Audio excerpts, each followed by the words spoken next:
Adapun sholat hari raya dengan Jumatan, dengan khutbahnya, itu Rasulullah SAW membolehkan orang untuk tidak mendengarkan khutbah secara langsung, secara tegas. Beliau SAW itu tatkala beliau naik mimbar khutbah, maka khutbah itu ya Idul Fitri atau Idul Adha, maka beliau mengatakan inna nakhtub, kami akan khutbah gitu. Jadi faman syaa, barang siapa yang mau dengarkan, yang nggak mau, yang mau ya silahkan pergi. Yang mau dengarkan monggo, yang mau pergi silahkan. Itu yang dikatakan oleh Rasulullah SAW. Jadi dari sisi fikih memang mendengarkan Jumatan, mendengarkan khutbah itu tidak menjadi satu keharusan. Dalam arti kalau dia mau tetap di situ dengarkan, alhamdulillah. Kalau dia tidak mau, dalam arti pulang juga nggak ada masalah. Kalau pulangnya kita itu karena ada satu keperluan yang harus pulang, maka monggo. Tapi kalau tidak, kalau anak jadi menganjurkan, tetaplah di situ. Pertama, karena insya Allah ada 1-2 faedah yang kita ambil dari ceramah tersebut.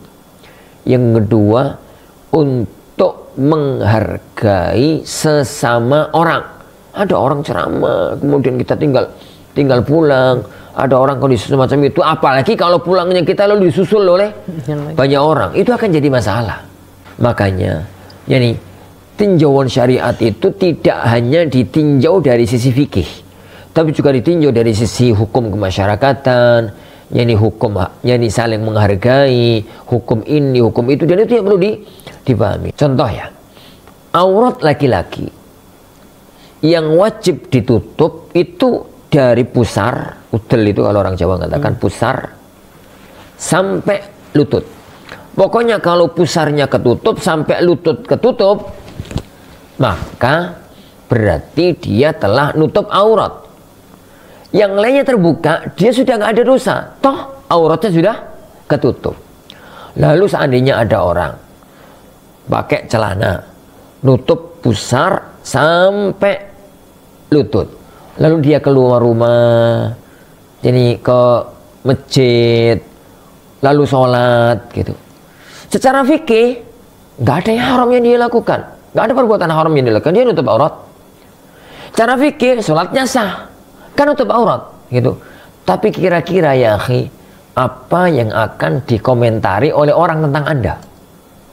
Sholat dengan kondisi semacam itu. Anggaplah nggak sholat, pergi ke pasar aja dengan kondisi pakaian semacam itu, besok viral Anda sebagai orang yang nggak waras. Padahal tidak ada perbuatan haram yang kita lakukan. Jadi itu gambaran kecil bagaimana satu hukum agama tidak dipandang dari satu titik kajian fikih, tapi juga dipandang dari kajian-kajian yang lainnya. Wallahu a'lam bishawab. Nah. Al Furqan TV, saluran pendidikan, dakwah dan inspirasi Islami.